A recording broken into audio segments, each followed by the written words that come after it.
അള്ളാഹുവിൻ്റെ മനോഹരമായ ഇസ്മുകളിൽപ്പെട്ട ഒരു ഇസ്മാണ് ആഖിർ എന്നത്. അന്ത്യമില്ലാത്തവൻ എന്നാണ് ഇതിൻ്റെ അർത്ഥം. പരിശുദ്ധമായ ഖുർആനിൽ ഒരു പ്രാവശ്യമാണ് ഇത് വന്നിട്ടുള്ളത്. ഇതിൻ്റെ അബ്ജദീയത്ത് 801. ഇല്ലായ്മ എന്ന ഒരവസ്ഥ അള്ളാഹുവിൻ്റെ മേലിൽ അസംഭവ്യമാണ്. അതുകൊണ്ട് തന്നെ ഒരു നിലക്കും അന്ത്യമില്ലാത്തവനാണ് അള്ളാഹു. അള്ളാഹുവിൻ്റെ വുജൂദിന്, ഉണ്ടാകലിന് അറ്റമില്ല. അല്ലാത്ത സർവ വസ്തുക്കളും നശിക്കുന്നതാണ്, അഥവാ ആ വസ്തുക്കൾക്ക് മുഴുവനും അവസാനം ഉണ്ട്. എന്നാൽ അതിൻ്റെയും ശേഷം ശേഷിക്കുന്നവനാണ് അള്ളാഹു. അള്ളാഹുവിന് തുടക്കവും ഇല്ല, അവസാനവും ഇല്ല. എന്നതുകൊണ്ട് തന്നെ അള്ളാഹുവിൻ്റെ മുമ്പ് എന്നൊരവസ്ഥ ഇല്ല, അള്ളാഹുവിൻ്റെ ശേഷം എന്ന ഒരവസ്ഥയും ഇല്ല. അള്ളാഹുവാണ് അവ്വലും ആഖിറും.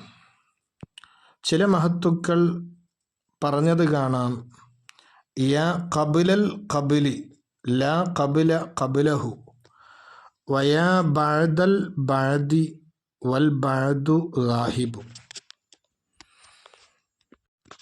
എല്ലാത്തിൻ്റെയും മുമ്പിൻ്റെ മുമ്പ് ഉള്ളവനായ അള്ളാഹുവേ, ആ അള്ളാഹുവിൻ്റെ മുമ്പ് പിന്നെ വേറൊരു മുൻപ് ഇല്ല. എല്ലാത്തിൻ്റെയും ശേഷത്തിൻ്റെ ശേഷമായ അള്ളാഹുവേ, എല്ലാത്തിൻ്റെയും ശേഷം എന്നും നിലനിൽക്കുന്നവനായ അള്ളാഹുവേ, എല്ലാ വസ്തുക്കളും ഇല്ലാതെയാകും. ഈ രൂപത്തിലൊക്കെ ആഖിർ എന്ന ഇസ്മിനെ പണ്ഡിതന്മാർ വിശദീകരിച്ചിട്ടുണ്ട്. സർവവസ്തുക്കളെ തൊട്ടും പിന്തിയവൻ, സർവവസ്തുക്കളും ഇവിടെ നിന്ന് ഇല്ലാതെയായാലും ശേഷിക്കുന്നവൻ, അവ്വലിൻ്റെ നേരെ എതിരിൽ കിടക്കുന്ന അവസ്ഥക്കാണല്ലോ ആഖിർ എന്ന് പറയുന്നത്. ഒരു മനുഷ്യൻ അള്ളാഹുവിനെക്കുറിച്ച് അവനാണ് ആഖിർ, അന്ത്യമില്ലാത്തവൻ എന്ന തിരിച്ചറിവിലേക്ക് എത്തിക്കഴിഞ്ഞാൽ സർവകാര്യങ്ങളിലും അവൻ അള്ളാഹുവിലേക്ക് മടങ്ങുന്നതാണ്. കാരണം ഏതൊരു കാര്യത്തിനും ഇവിടെ അന്ത്യമുണ്ട്. അന്ത്യമില്ലാത്തത് എൻ്റെ സൃഷ്ടാവായ അള്ളാഹു മാത്രമാണ് എന്നതുകൊണ്ട് തന്നെ എല്ലാ കാലവും ശേഷിക്കുന്നവനായ അള്ളാഹുവിലേക്ക് മടങ്ങലാണ് ഒരു ബുദ്ധിമാനായ മനുഷ്യനെ സംബന്ധിച്ചിടത്തോളം ഉണ്ടാവുക. ഇനി ആഖിർ എന്ന ഇസ്മുമായി ബന്ധം പുലർത്തേണ്ടത് എങ്ങനെയാണ്? എല്ലാ കാര്യങ്ങളുടെയും ആഖിർ കൊണ്ട് നീ അള്ളാഹുവിലേക്ക് മടങ്ങുക. ഒരു കാര്യം തുടങ്ങാൻ നിനക്ക് തൗഫീഖ് നൽകുകയും ആ കാര്യത്തിലേക്ക് നിന്നെ നയിക്കുകയും ചെയ്ത അതേ അള്ളാഹു തന്നെയാണ് ആ കാര്യത്തെ പൂർത്തീകരിക്കുന്ന സന്ദർഭത്തിലും നിനക്ക് മതിയായവൻ. എന്ന് മാത്രമല്ല, ഏതൊരു കാര്യവും ഞാൻ തുടങ്ങി അതിനെ അവസാനിപ്പിച്ചത് ആഖിറായ അള്ളാഹുവിൻ്റെ സഹായം കൊണ്ട് മാത്രമാണ്. ആഖിറായ റബ്ബിൻ്റെ സഹായമില്ലെങ്കിൽ ഒരു കാര്യത്തിൻ്റെയും ആഖിറിലേക്ക് എനിക്ക് എത്താൻ കഴിയുകയില്ല എന്ന ഒരു തിരിച്ചറിവ്, ആ ഒരു ബോധം ഒരു മനുഷ്യനിൽ ഉണ്ടാകലാണ് ആഖിർ എന്ന ഇസ്മുമായി ബന്ധം പുലർത്തുന്നതിൻ്റെ ഗുണമായി മഹത്തുക്കൾ പഠിപ്പിക്കുന്നത്. ആഖിർ എന്ന ഇസ്മു കൊണ്ട് സ്വഭാവം ശ്രദ്ധിക്കൽ, മഹത്തുക്കൾ പഠിപ്പിക്കുന്നു, ഏതൊരു നന്മ കൊണ്ടും ബന്ധപ്പെട്ടുകൊണ്ടിരിക്കുന്ന അവസാനത്തെ വ്യക്തി നീ ആവുക എന്നാണ്. പലരും പല നന്മകളിലും ഏർപ്പെടാറുണ്ട്, ബന്ധപ്പെടാറുണ്ട്. പക്ഷെ നന്മകളിൽ നിന്ന് വേഗം വിരമിക്കുന്ന പ്രകൃതിയാണ് പല ആളുകളിലും ഉണ്ടാകാറുള്ളത്. ആ ഒരവസ്ഥ നിന്നിൽ ഇല്ലാതിരിക്കുക. ഉദാഹരണമായി പറയുകയാണെങ്കിൽ, ഒരു മനുഷ്യൻ പരിശുദ്ധ ഖുർആൻ പാരായണം ചെയ്യുകയാണ്. ഒരു ജുസ് ആണ് ഓതാൻ അവൻ ഉദ്ദേശിച്ചത്.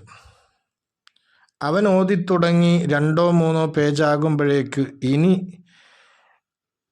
ഈ ജുസ് പൂർത്തിയാകാൻ, അല്ലെങ്കിൽ ഈ ജുസിൻ്റെ അവസാനമാകാൻ എത്ര പേജുകളുണ്ട് എന്നിങ്ങനെ ചില ആളുകൾ മറിച്ചു നോക്കുന്നത് കാണാം.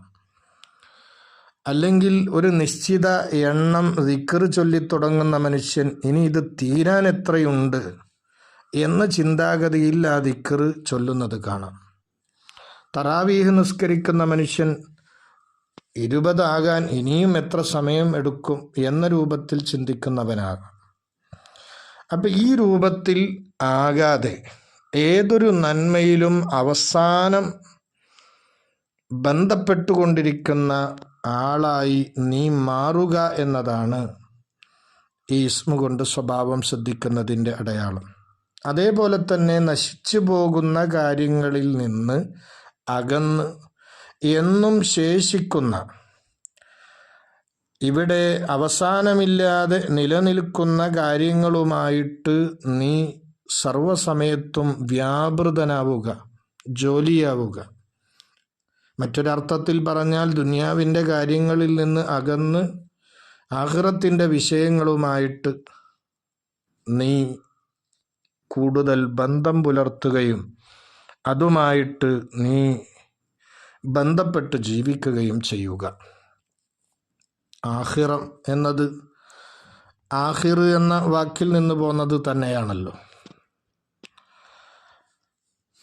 അതുപോലെ തന്നെ ഈ ഇസ്മിൻ്റെ പ്രത്യേകതയായി ഈ ഇസ്മ ധാരാളം ചൊല്ലുമ്പോൾ അതിൻ്റെ അഭിജദീയത്ത് കണക്ക് പ്രകാരവും അതിലധികമായിട്ടുമൊക്കെ ചൊല്ലുന്ന സമയത്ത് അവനിൽ ഉണ്ടാകുന്ന ഫലങ്ങൾ മഹത്തുക്കൾ പഠിപ്പിക്കുന്നു. അവൻ്റെ ബാത്തിന്, അവൻ്റെ ഉൾഭാഗം അല്ലാഹു അല്ലാത്ത മറ്റു ചിന്തകളിൽ നിന്നൊക്കെ പരിപൂർണമായി ഒഴിവായി തെളിഞ്ഞ ഹൃദയത്തിൻ്റെ ആളായി മാറുന്നു. അവൻ്റെ ഉള്ള് വൃത്തിയാകുന്നു.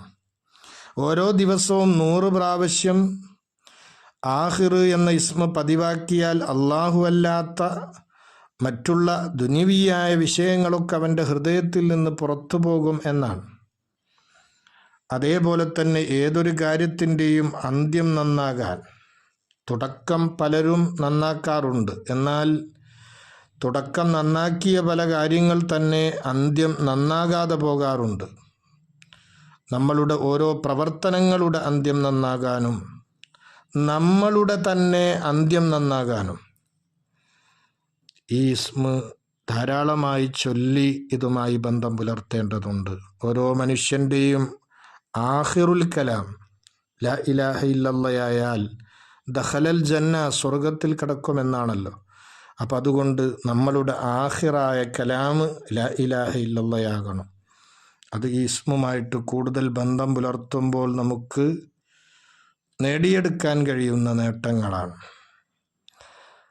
യാ അവ്വലു യാ ആഖിറു, ഈ 2 ഇസ്മുകളും ഒരുമിച്ച് ചൊല്ലലാണ് നല്ലത് എന്നാണ്. യാ ഹയ്യു യാ ഖയ്യൂം എന്ന ദിക്റുകൾ 2 ഇസ്മുകൾ ഒരുമിച്ച് ചൊല്ലുന്നത് പോലെ യാ റഹ്മാനു യാ റഹീം എന്ന 2 ദിക്റുകൾ ഇസ്മുകൾ ഒരുമിച്ച് ചൊല്ലുന്നത് പോലെ യാ അവ്വലു യാ ആഖിറു എന്ന് ഒരുമിച്ച് കൂട്ടി ചൊല്ലലാണ് നല്ലത് എന്ന് പണ്ഡിതന്മാർ പഠിപ്പിക്കുന്നു. ആഖിർ എന്നത് അള്ളാഹുവിൻ്റെ ദാത്തിയായ സിഫത്താണ്, ദാത്തിന് നിർബന്ധമായ സിഫത്താണ്. ഈ ഇസ്മുമായിട്ട് ബന്ധം പുലർത്തുന്ന സമയത്ത് ഒരു മനുഷ്യനിൽ സ്വാലിഹായ പ്രവർത്തനങ്ങൾ വർദ്ധിപ്പിക്കാനുള്ള ആഗ്രഹം ഉണ്ടാകുമെന്നാണ്. ധാരാളം നല്ല നല്ല കാര്യങ്ങൾ ചെയ്യാനുള്ള ആ ഒരു അത്യാഗ്രഹം, അതേപോലെ തന്നെ ഏതൊരു നല്ല കാര്യവും അത് തീർന്നു എന്ന രൂപത്തിൽ അവൻ നിൽക്കാതെ വീണ്ടും വീണ്ടും നന്മകൾ ചെയ്യുന്ന ആ ഒരവസ്ഥ അവനിലുണ്ടാകും. അള്ളാഹു തൗഫീഖ് നൽകട്ടെ. ആമീൻ.